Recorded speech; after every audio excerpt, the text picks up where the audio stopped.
तथा कथित शक्ति प्रदर्शन आगरा में हुआ था, वो दिल्ली वाले लखनऊ वालों के बीच के सत्ता संकट से उपजा। मनमानी की मनसबदारी का दौर अब नहीं चलेगा, क्योंकि अब बाबा साहब भीमराव अम्बेडकर जी का संविधान है। संविधान ही सर्वोपरि ही रहेगा, पहले भी था और आगे भी रहेगा। आगरा वासियों को आगे आकर के हिंसात्मक राजनीति का विरोध करना चाहिए। हम लोग तो विरोध कर ही रहे हैं, लेकिन आपके माध्यम से मैं आगरा वासियों से भी अपील करूंगा कि इस हिंसात्मक राजनीति का विरोध करना चाहिए, क्योंकि अगर आगरा का अमन चैन बिगड़ा और दुनिया भर में इसकी चर्चा हुई तो अंतर्राष्ट्रीय स्तर पर आगरा की छवि खराब होगी और पर्यटक यहां आने से कतराएंगे, जिसका सीधा असर आगरा के लोगों के काम कारोबार पर पड़ेगा और स्थानीय अर्थव्यवस्था पूरी तरह प्रभावित रहेगी। जिन लोगों ने केवल नफरत की राजनीति के लिए मुगल म्यूजियम का नाम बदल दिया, छत्रपति शिवाजी महाराज जी के नाम पर किया, अगर उनके नाम पर किया, किसी ने विरोध नहीं किया, हम लोगों ने भी विरोध नहीं किया। वो दुनिया का सबसे बड़ा आर्किटेक्ट, उसके माध्यम से वो बन रहा था, लेकिन क्योंकि समाजवादी लोग बना रहे थे, इसलिए वो म्यूजियम आगे भी नया बढ़ा, वैसा का वैसे दिखाई दे रहा है।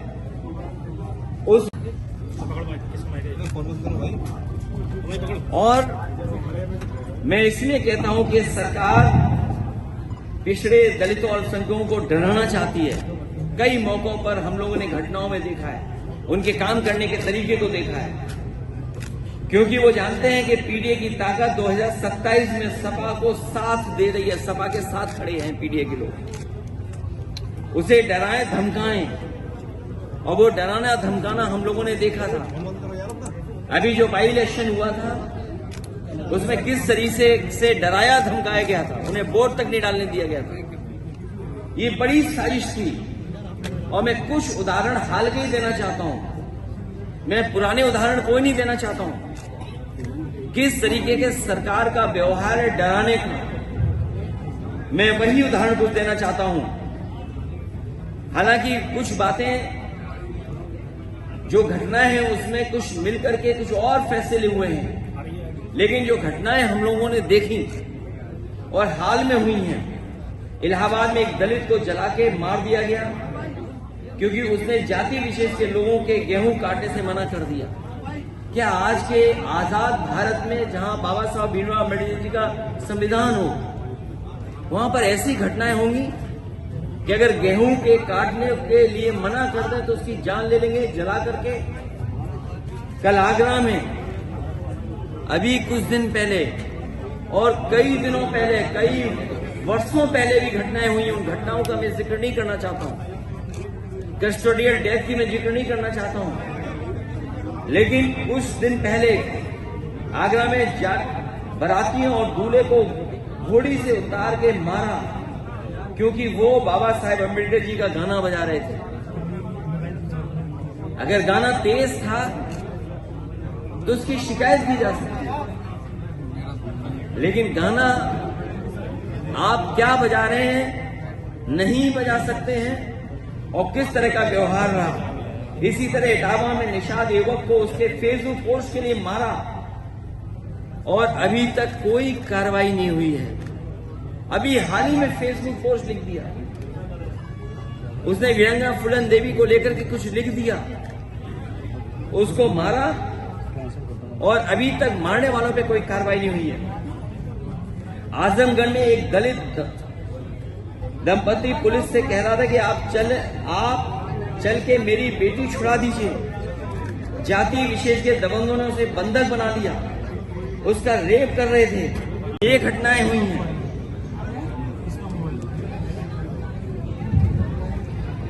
ये सब इसलिए हो रहा है क्योंकि आज सामंतवादी और प्रभुत्ववादी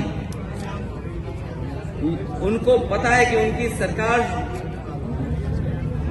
सरकार है, और अगर इस तरह का काम करेंगे तो उन पर कोई कार्रवाई नहीं होगी।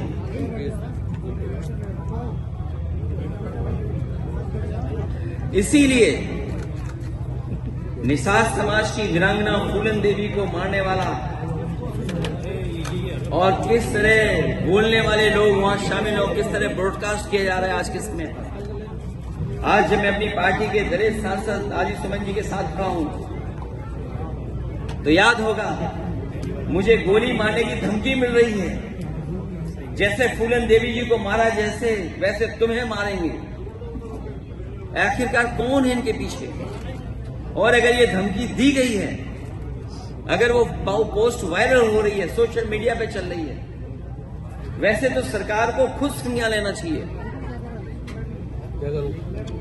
लेकिन अगर हमारी पार्टी के लोग शिकायत भी करने जा रहे हैं तो उस पर एफआईआर दर्ज नहीं हो रही है। बीजेपी के लोग कुछ भी लिख सकते हैं, उन पे एफआईआर नहीं होगी, कड़ी कार्रवाई नहीं होगी। और अगर एफआईआर हो भी जाएगी तो कार्रवाई नहीं होगी।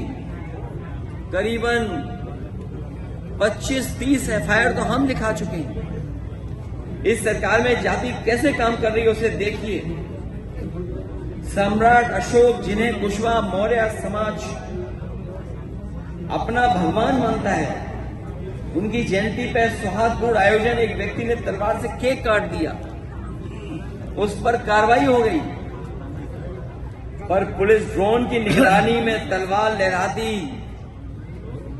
योगी सेना के लोगों को पूरे सम्मान के साथ कोई कार्रवाई नहीं हुई उसका। अगर कहीं कोई कार्रवाई हुई हो तो बताइए आप। और याद कीजिए क्या कहा जाता था जब पुरानी सरकार हुआ करती थी। एक बहुत प्रतिष्ठित चैनल की मैं न्यूज के आधार पे ये बात कह रहा हूं कि Yadav take over of UP police, मतलब यूपी की पुलिस में बस यादव हैं। ये एक प्रतिष्ठित न्यूज चैनल, और ऐसी कई फर्जी खबरें चलाई जाती थी। केवल एक नहीं खबर चलती थी, बहुत सी खबरें चलती थी। लेकिन आज जो आंकड़े हैं 2025 के, वो खबरें कहीं नहीं चल रही। आगरा में 48 थाने हैं, बताओ पीडीए कितने हैं इन थानों में। मैनपुरी में 15 थाने हैं जो सरकार के स्वजाती लोग हैं। मैनपुरी में 15 थाने हैं, 15 में 10 में हैं वो लोग। महोबा में 11 थाने हैं, 6 में सिंह साहब लोग। पीडीए के केवल 3 हैं। चित्रकूट में 10 थाने हैं,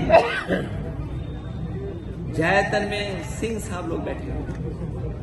यूपी एसटीएफ के बारे में हम लोगों ने कई बार सवाल खड़े किए। 21 अधिकारी हैं, 11 सिंह साहब हैं, 3 केवल पीडीए हैं। और ग्राफ भी लाया हूं मैं, अगर आप चाहें तो ग्राफ भी मैं दे सकता हूं, दिखा सकता हूं।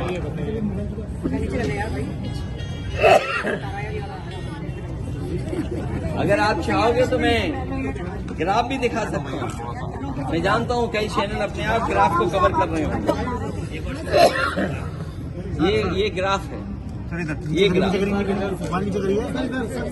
दोबारा दिखाइए सर। ये है, ये तो मैं केवल 4 जगह का बता रहा हूं मैं आपको। केवल 4 जगह की बात कर रहा हूं मैं केवल। एसटीएफ का देख लीजिए आप।